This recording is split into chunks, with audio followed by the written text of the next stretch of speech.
थे, दिवाली की रात एक ऐसी चमत्कारी पोटली अगर आप बना लेते हैं तो साल भर माता लक्ष्मी की कृपा आप पर बनी रहती है। जी हाँ, वो पोटली क्या है, कैसे बनाते हैं, चलिए मैं आपको बताती हूँ।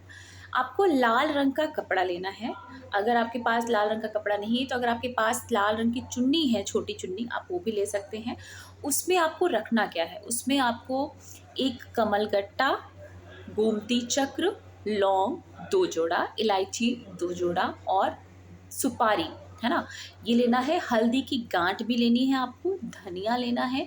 और अगर आपके पास चांदी का सिक्का है तो वो तो बहुत ही अच्छा, लेकिन नहीं है तो अगर आपके पास 1 रुपए का सिक्का है वो भी आप उसमें रख के आपको वो पोटली जो है बनानी है। बनाने के बाद से उस पोटली को माता लक्ष्मी के चरणों में समर्पित करना है, प्रार्थना करना है कि हे माँ, हमारे दुख दरिद्रता दूर करिए, हमारे घर में स्थायी रूप से आप निवास करिए, ये आपसे प्रार्थना हम करते हैं। और वो जो पोटली आपने बनाई है, माता के चरणों में जो समर्पित कर दी है, वो दिवाली की जब पूजा हो जाती है, वो आप पोटली उठाकर अपने आप तिजोरी में रख लीजिए या जहाँ भी आप पैसे रखते हैं वहाँ रख लीजिए। अच्छा, एक सवाल जो है बड़ा आ रहा है कि दिवाली में हमें माता लक्ष्मी की आरती करनी चाहिए कि नहीं करनी चाहिए, ये बड़ा सवाल बन गया है। तो कुछ लोग कहते हैं माता जो हैं वो चंचल होती हैं, वो चली जाती हैं आरती के बाद। वो माँ हैं, वो जब आपके घर आई हैं, तो आरती के बाद क्यों चली जाएँगी?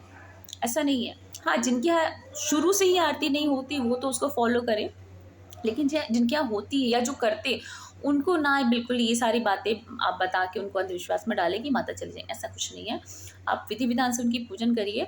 और एक चीज़ मैं देख रही हूँ कि बहुत सारी पूजन की विधियाँ लोग बढ़ा दे रहे हैं कि ये डालिए, ये होना चाहिए, वो होना चाहिए। आपकी श्रद्धा भक्ति से आप जो भी उनको आप समर्पित करते हैं, कमल का फूल आपने समर्पित किया, नहीं मिल पाया तो गुलाब के फूल अगर आपने समर्पित किया, श्रीफल या जो भी जो उनको पसंद है, अगर उसमें से एक चीज़ भी आपने समर्पित, भाव आपके अच्छे होने चाहिए। भाव में अगर आपकी मलिनता है तो अगर आप सोचो कि इतना ढेर सारा सोना चांदी, नहीं, वो तो भाव देखती है ना, वो तो माता रानी और भगवान है। और दूसरी जो ज़रूरी बात है कि माता लक्ष्मी और गणेश की पूजा होती है, साथ ही हमें विष्णु भगवान जी की भी पूजा करनी चाहिए, क्योंकि ये लोग स्किप कर जाते हैं। क्योंकि कोई भी पत्नी जहाँ पे कोशिश करिए कि पति-पत्नी साथ रहें, है ना? क्योंकि पत्नी जहाँ है, वहाँ उसका पति रहे तो वो वहाँ वो वाक़ई स्थायी रूप से रह जाएँगी।